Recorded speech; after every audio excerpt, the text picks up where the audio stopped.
So Ollie, we've come out here this morning, a nice bright sunny morning, to see a very interesting milking operation here. Yep. So what's the name of the farm and what county are we in? So Kingsclear Estates, and we're in Hampshire. Okay. Just right on the border of Berkshire. London's not that far away? About 40 minutes. Okay. Hence the heavy traffic? Yes. Yeah, 17,000 cars are coming past us at the moment. Yeah. Good. So look, you've a very interesting story here. So it's not a very conventional setup. No, there's many ways to make milk. Yeah. And I'm not saying this is the only way or the right way. Yeah. It's just the opportunity that was in front of us that we've taken advantage of. Yes. Yeah. So you've a once a day herd basically anyway? Yep. Spring-calving? Yep. Yeah, all out wintered, no buildings. So the opportunity arose that there was an advert in the Farmers Weekly. It said 1,000 acres of herbal lay for a grazier. That was the only description. But it did say, it stipulates that I have to be on every inch of the 2,500 acres. So everyone would have said, you had to go milking, ring fence off 300 acres here, put a parlour in the middle, New Zealand system, put some cow tracks in, and off you go. But my landlord has been there, he's seen you have these mixed farms, and everyone says they're mixed farms, but they have a dairy here, and they have an intensive pig here, but all of the resources from outside the estate come down to all the straw, and all the silage comes to one point, so it's not really mixed farming. And then on a wet day, I would just go to the neighbour's field or the next door field, or it's a long way up there, it costs money. So over a generation, it's just shrunk all the nutrients back. Yeah. So the whole reason of these cows being here is to improve soil health and put carbon back in and improve soil. So I have to be on every inch of it. So I tried with, I put the young stock up there, but it's not enough impact. And then still your mindset, if you built the infrastructure here, you can't move it. Yeah. So I think Tim was looking probably at beef and sheep. And it's only when I said I wasn't brave enough to buy 5,000 ewes. Where the sheep job was at the moment, you'd be all right. But yeah. So that's when we looked at dairy. And Tom and Neil, good friends of mine from college days, were doing this. So I took Tim down, and Tim had done enough field back in 14, and he'd had this enterprise stacking, this circular economy farms, building on the back of everything, and he likes this movable. And the other big thing was I had a 5-year agreement. So again, if I said to Tim, put the infrastructure in and I'll bring the cows, like why should he invest all that money? And then I can't invest that money. One, capital wouldn't allow me, and two, it's 5 years. Yeah. And where's milk price in 5 years? We don't even know what it is in 6 months' time. Like the world's moving so fast and changing so fast that you'd have to be quite brave. Yes. So Tim used to milk 500 cows just over the hill where you turned up. That's all let out now to industrial uses. There's like 60 odd units in there. Yeah. So I'm competing with that square footage price, and these cows won't. Yeah, it's a different dynamic given your geography, isn't it? Yes. Here? Yeah, exactly. Yeah. It's the opportunity that's here, and different parts of the world, different parts of the county, different parts of the country. Like if there was a built farm here, don't get me wrong, I wouldn't have parked that up. Yeah. It's just there was nothing here, so we had to think outside the box a bit. Yeah. So we borrowed a load of money, and I paid it all back in year 4. So we're currently in year 6, debt-free, milking 420 cows. Yeah. So all the capital's paid off. If we tip Tim's farm upside down today, all my bits come with me. So it's all bought and paid for, so there's no reason that can't park up in a yard and put a slurry lagoon in and work. So I've got options. Or I just mothball it and start again somewhere. Yes. Yeah. Good. So you've 2 people milking here today? Yeah, only because we PD'd the cows yesterday. Yeah. And we've just got a lorry booked tomorrow. Okay. So it's normally Nina does all the milking on her own. Yeah. But we're just segregating it with a wire, and I think there's 10 cows to come out today to go on a lorry tomorrow. So I suppose people will be intrigued by the routine. Say this morning you started, I think you crossed the cows this morning before we came. So your collecting yard is basically a fence line. Yep. So the cows are probably very used to it, are they? Yep. Yeah. So today we had a bit of a road crossing, so a bit more work involved tomorrow. But tomorrow, effectively, they're going to go out there. So in the morning, most of the year you'd have 200-300 here. Ready to go. Ready to go. Yeah. You turn the generator on, put the lights on, cool the cows, undo the electric wire, to click on the reel, will stimulate them to get up, and they'll just come down. And then we'd probably go and get the last 100 to bring down. But because the new cows are going next door, Yeah. effectively we don't actually have to hold them. So the cows aren't hold for 4 hours while we milk them. They come through as they want. Yes. So that's the ideal system. Okay. But if we're blocked in the May when we've probably got too much grass and we're strip grading a bit, or dividing our paddocks up, then we might have to hold them behind the wire. Okay. So everything's behind electric wire. So from the calves from 2 weeks old, they're trained on electric wire. They move through like an 8-foot gap, and we call them every day. We call them every day. We call them, make sure they all come in. So it's all done with a carrot, and not a stick. Yeah. And it has to be, because we're expecting 400 cows to stand behind that electric wire. I don't even think that's on, because the energizer's here. Yeah. For 4 hours while all their mates are eating grass. Yeah. That'd be chaos. Yeah. Yeah. Yeah. I think we milked them twice once, as in they all broke out. And so Okay. in 5 years, we've had a breakout, but that's quite painful. Yeah. So you soon learn to do the wire right on the wire. So just there today now, we're in early October, so Yep. will they get a few milkings here in the same location, or how do you operate? Two milkings in one spot. Yeah. So we've milked here today, we'll milk here tomorrow, and then we'll move down there. Yeah. If we milk any further, we find cow flow is restricted. I don't know why, because obviously a conventional cow will walk down a cow track and disappear. These cows, if they walk over there, the cow flow just changes. Yeah. They're almost like they're laced. Yeah. Because the best system is these cows eating here and those waiting to come through. Yeah. So there's no concentrates at all in that parlour. Yeah. So their only carrot to come through is today's grub. But if they can see their mates eating, that pulls the cows. So we'll probably get out the parlour at the back for the last 50 or 60. Okay. And just as we see there, Nina, is she drafting a cow there? Yeah, that's just drafting a cow. That's our automatic shedding gate. Yeah.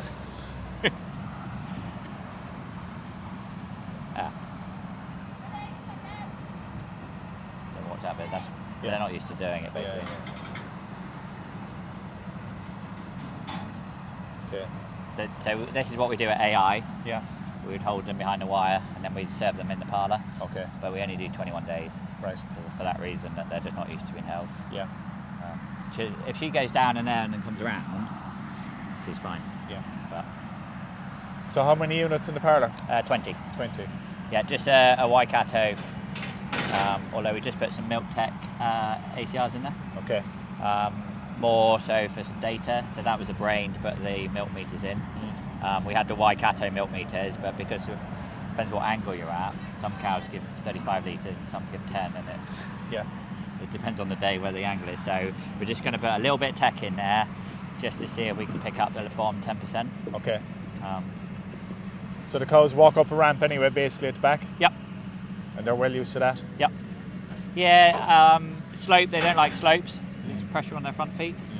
They'd much rather steps. Yeah. But yeah, they don't even look at that. Even the heifers. So the first year we started with 180 heifers. I did the whole year on my own, so I pushed every heifer through there. But now, because there's enough of them that know, the heifers effectively just get pushed on. Yeah. Do you train the heifers or any time before? No. No, again, because when you train them in our dry period, they're heavily pregnant. Yeah. So I want them crashing through there. Yeah. If her first experience is she gets slipped and gets pushed up the front because the other 40 come behind her, Yeah. I'd rather just do it with the cows. So there's a bit of pushing a few heifers on for a few days, but Yeah. they don't. Let's have a closer look at the milking setup here.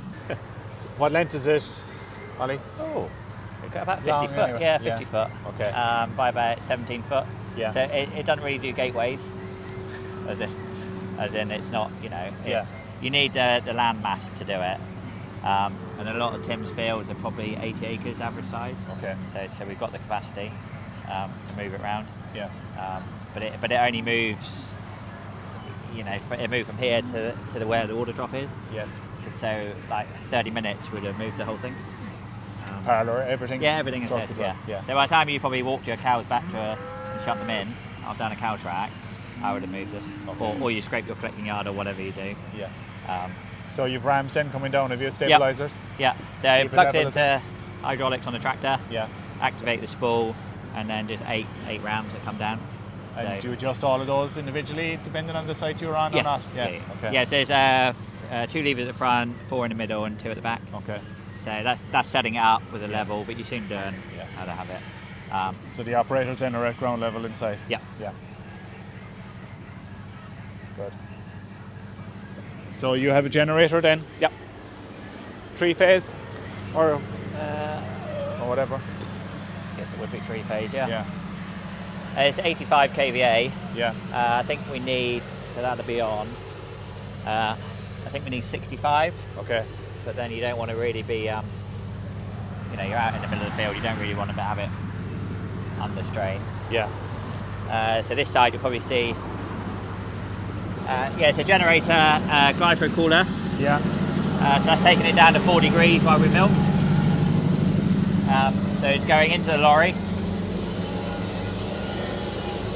Is it your own truck or do Yeah. do make buyers? Yeah. So in theory, Arla could turn up here and pump it out, but it's like, where am I? So logistics of telling an Arla and an Arctic in this weather, Yeah. it gets stuck. So we have got a static tank, so a normal bulk tank in the yard. So I've got another job, so I have to take this down, pump it in, and then Arla pick it up. So as far as Arla are concerned, we've just got a normal bulk tank. It takes the drivers a couple of weeks before they say, well, where's the parlour? A new guy gets very confused. Yeah. He walks around, he's just like, how's the milk getting? And then I say, I milk up on top of that hill. And then you see his brain, and he was like, so is it piped down here? Yeah. So in wet weather, what's this like then on a wet field? Is it all pretty? Fine. Yeah, so this is, so we've got this from Belgium, because a lot of the UK's are Arctic, massive, 27,000 litres. So this was in the Belgium Alps as a cheese maker, local cheese run. So that's 4-wheel drive, front diff, back diff. That'll pretty much go anywhere. Yeah. Okay. So how many litres a day roughly? So they're doing about 11 litres at the moment. Yeah. It's about 1.3 kilos of milk solid. Yeah. What fat and protein is in that? 6.6 and 4.8 protein. Okay. We're right at the back end now. So, Yeah. Who are you supplying milk to? Arla. Okay. Organic as well? Yeah. Yeah. Yeah. So we went organic to get the premium when we started. So then we just got a straight water connection. So there's a bullcock in there. Yeah. So that's basically 2,000 litres of water. So that will do the wash at the end. And then there's a hot water tank in there that's heating now to do the wash. Heating off electric? What's generating? Off the generator. Off the generator, yeah. So long term, I want to put solar panels, but then for like shade, because our fields are so big, I thought about having something this side with solar panels on it, as a shade for them, so I can park that on top of the hill, and that's sat there all day with all this sun. Yes. So that effectively, like the battery is nearly there, so that will power our milk platform. Just generating the whole time and store your energy. Yeah. Okay. And then it's also providing shade for the cows. Yes. So that's where we looked at it when we started, but the battery technology wasn't quite there, and they don't like moving too much, these panels. But now these panels are a bit more robust. Yeah. Because it's sat in the middle of the field all day, it needs to be doing something. Yeah. So you have a water supply then in most locations? So again, it's 2,500 acres, and to put a ring main 50 mil line in, that's a lot of money. Yeah. Because again, you're coming back to what the landlord wanted. Because if it was only like 300 acres, you'd put a ring main in, wouldn't you? But I've got to get water over 2,500 acres. Yeah. Who pays for that? Yeah. So he's got old reservoirs around the estate, and then we've just put 32 mil overground. Yeah. And it's black. So if it goes over 30 degrees, we probably have to bowser. So maybe this year we would have bowsered 3 or 4 times. Okay. So I've got a 16,000 litre bowser that will plug into the line. So it's like a buffer, and then it's got a 2-inch hose. So I just come out in the afternoon and just give them water if I need to. Same in the winter if it freezes. Yeah. We may do a couple of days. Because it's black pipe, it soon heats up. So if you get a frosty day, chances are you've got blue sky, and by 3 o'clock you're probably away again. Yes. So it's just got a push-in fitting every 150 metres. Okay. well set up for it. Yeah. So you do your normal plant wash then as well? Yep. And Yeah, everything. I mean, basically that's a normal parlour, just on wheels in a field. yeah. Everything else is the same as you'd find anywhere. So your main capital investment was kind of this kind of hardware, was it? Yes, and the cows. Yeah. So we started with 180. So Tim owns 45% of the cows, Yeah. and I own 55. I could have bought more, but it's just where my capital would let me get to. I quite like him owning 45%. It actually gives him interest. Yeah. In it. So Tim provided the land, I provide the management, the labour, and the equipment, and then we split the milk check on a percentage of who's put what in. Okay. So the variable cost of 50-50, and then we've got my labour and my equipment, and then his land basically. So on labour then, so 400 plus cows. Yeah. How many full-time labour units? So we'd run it with 2, Yeah. but that ties me up. So 3 is probably 2.5. Yeah. But like today, there's 2 of us, but then we're trying to shed cows, but then there's all the young stock, and then the calves are out this morning. And if you're in here, then so it's 3 people really. Yeah. But then when we dry the cows off, a couple of hours moving freight fences. So I try and encourage the guys to go travelling or holidays. Yeah. There's an opportunity for them to take 3 months off. Yeah.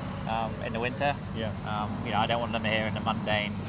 We're not scraping up muck, but you're still out in the wet water. I'll quite happily go out and do that, and let them go and do stuff. So when will you dry your cows? So don't budget for milk in December. Yeah. Just you got to appreciate where we are and what we're doing. But so some years I've done the 15th of December, and other years I've done the 21st of November. Just depends how wet it is. I'll be led by the girls and the cows basically, and the ground conditions. If I see them getting a bit upset and it's cold and wet, then I might milk for another 5 days, and then I get some people hand their notice in. Yeah. So what's the routine for the winter then? Are they in sheds or outside? Nope, everything's outside. So we put them down into groups of about 120. So then they'll be on diverse grass, hay, and we've got about 24 hectares of fodder beet. So any leaner cows would go on the fodder beet, and everything else is just on hay and diverse grass. Yeah. Which we've made throughout the summer, trying to get away from making silage basically. So how long does that take then to move cows in the winter? Or 2 hours. Yeah. One person? Yeah. I mean, it's 5 electric fences. It keeps you fit. You're outside. It's good for you. And then the girls will paint the parlour. They like painting the parlour. Yeah. But yeah, they're on a salary, so some days they're home by 11. Okay. I'm quite happy because they've earned their money and earned the farm the money throughout the year. That's their time to rest. Yeah. And we all have a rest basically. Yeah. So staff retention, only one girl's left because she's had a baby and moved on with her life, and there's actually a waiting list for people to come here. I'm turning people away because we just can't have them all. I know. It offers a good lifestyle. Yes. And you've got to appreciate that because we're outside milking, so I've got to give something. Yeah. So the once a day is that carrot. Yeah, and people need to enjoy it obviously as well, being outside a lot. Yeah, exactly. Yeah. But then it's probably good for you to be outside.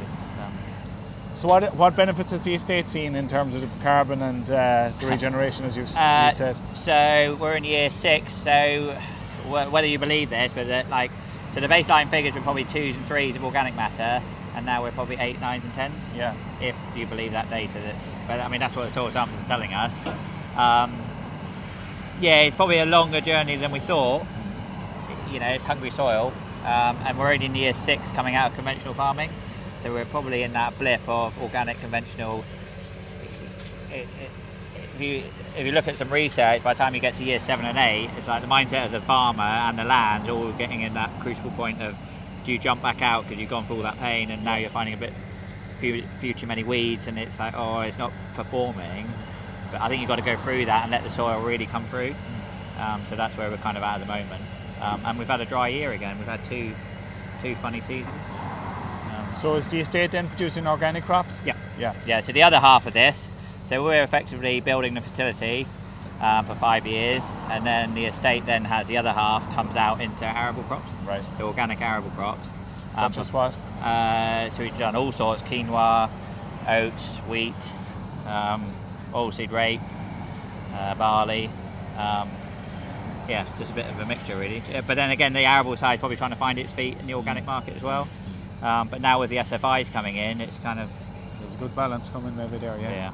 Yeah, so we put some legume fallows in because the organic market's probably, it's all going through a bit of like, and if you can get that money now, then maybe put some of that in. Yeah. So Ollie, water. Yep. Critical. Yep. Commodity or resource for cows. So how do you operate here? So again, going down the mobile thinking, and again, Tim wants us to go over every inch, so there's probably 50 paddocks. So if you do 25 troughs, it's a big expenditure, very quick. Yeah. And again, we're only here for 5 years, so put it on wheels, and we only need 2. We did some blood tests when we started on the farm. We're low in copper, selenium, and cobalt. So we looked at bolusing them, but then we got a bolus 400 cows twice a year. And just the ball ache of doing that and the cost, and then we need to get mag into these cows at certain times of the year, and also bloat, where these are coming out of conventional farming and going organic. We've found a few bloat issues off the clover. Interestingly, the further we've gone away from conventional farming, the bloat settled down, so we can now go in really high covers of clover, and they're fine. Okay. Whereas to start with, we'd fill them up, we'd do everything by textbook, fill them up before they go in there, pre-mow it, post-mow it. And we're still finding we'd come out here and found a dead cow blown up. But touch wood, for the last 2 years we haven't had a case. But that's bloat oil on there, just in case of push a button we can put it on. Right. So yeah, LMS have looked after us from the start. Very good system. It tells us their daily water intake, and it doses them off the last 24 hours. So it's just running off a 24 volt battery. Okay. Yeah, and again, that just plugs straight in the line, so this goes for the cows especially. So the tractor's got to come in here to move the parlour, so it just moves this at the same time. Yeah. So it's just hydraulics at the back, do you use them? Yeah, it's just a low loader trailer with 2 troughs on. Yeah. Again, if you're looking at how you get out of the system, sell the water troughs and you've got a low loader trailer. Okay. So you're always thinking. Yeah. How do I get out? Quick exit. Yep. So in summary, to move all your equipment takes how long every day? Or whenever you move? So 40 minutes. Okay. 40 minutes. So we're moving probably 100 yards a day. Like when we have to cross the road, you're probably looking at an hour. It's a bit more involved, but we cross the road twice in every 35 days.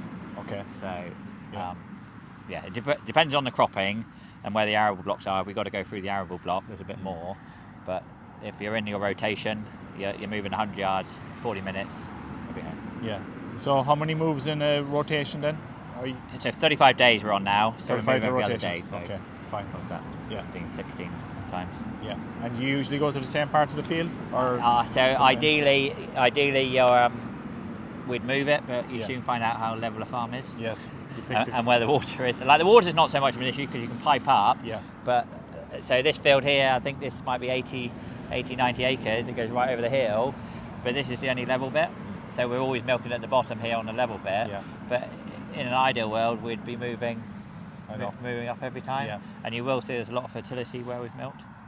But that's just that's what it is. And I find myself going to a lot of farms and just seeing how level they are. Yeah. So we try and we get a new patch every time, but we are very much in that area. So are you supplementing silage then as well at the minute? Yeah. Just to extend the rotation, Yes. is it? Yeah. So we don't really go, because we're mobile, we don't really graze allocation on where the grass is. It's just on day length because it's a big cycle. So if I said, the covers are up there, that's where I want to be, if I track everything up there, and then I've got to track it all back, and then I spend my whole day moving cows and machinery. Yeah. So we go in every paddock every 35 days, and then we supplement in that paddock, so the fertility's in there, the cows are in there for 24 hours. So in terms of building fertility, the cows are in there, but we're feeding that paddock what we need to. Okay. So it is very much what's in the paddock. This is quite a poor block of land here, so we feed in here pretty much most of the times. So the rotation did go down in the spring. It might go down to 16 days, right. But we soon burn off, so you're soon up again. Any idea how much grass you produce a year? So last 2 years, probably only 6,000. Okay. But before that, we'd probably get up to 8,000. Right. It's no fertiliser basically then? Yeah. No, we put a bit of digestate on. So there's a AD plant, probably 20 minutes away. Because we've got big grassland fields at certain times of the year, we're quite appealing to them. So we kind of play the system and they ring us, we don't ring them. So we have put a little bit on in the shoulders and dry years, but we're trying to make the system without it. But then you got to remember, like, we're at the stage now of, oh, why aren't we building, why isn't it working? But then a lot of cows have got slurry systems and house systems and they're putting nutrients back on. We're solely relying on what she's grazing and putting back, and we haven't really got any impact tools we can use. Because then you think, oh, how are these other organic farms working? But they've housed their cows. So your milk production per cow, people might be interested to know that roughly. How many kilos of milk solids or litres? So we're doing about 3,100 this year. So we're about 310 litres of milk solids. So that's forage only. 310 kilos of milk solids, is it? Yeah. About that. Yeah. We have gone 330. Yeah. But the last 2 seasons, no. Okay. We've just, I think that's just the weather pattern we've had. We're very, very reliant on what nature gives us. Yeah. We don't have any tools we can pull to put that cake in. But then we're not spending the money. But then sometimes you just think, oh, are we leaving litres out there? But then you start looking at the feed prices, and I also do the headache of the feed conversion, and organic feed conversion is never as good as conventional. Yeah. So you just got to be a bit careful that it's good pub talk, but is the bottom line any different? Your milk price maybe to finish, so it's 55 pence a litre at the moment. Yeah. But these cows will be pushing up into 60s quite easily this time of year. Yeah. Okay. Good high solids milk. Yeah. Yeah. Great. Yeah. Cool.